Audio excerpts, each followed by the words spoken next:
Predicting the course of rheumatoid arthritis doesn't have to be a complex task, says Dr. Daniel E. Furst of UCLA's Geffen School of Medicine.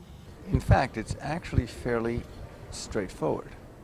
We know that a patient who has a positive CCP or a positive rheumatoid factor are patients who are likely to progress rather rapidly. We also know that if patients are female, they tend to progress more rapidly. Not surprisingly, if patients have more active disease, they tend to progress more rapidly. So really, when a patient walks into the room, we can tell, to a large degree, whether they're going to get in trouble.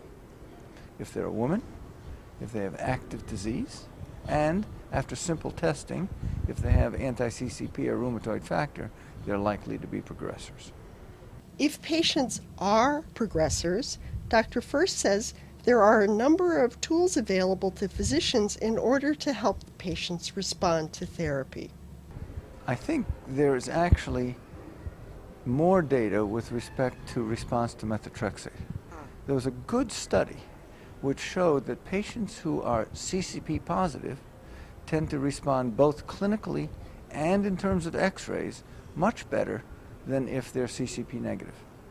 Now, I think in the future, it's very likely that there will be genetic signatures which will tell us if a patient's going to be a responder to TNFi or TNF blockers. We don't have that yet, but it's coming, so I'm pretty comfortable with that.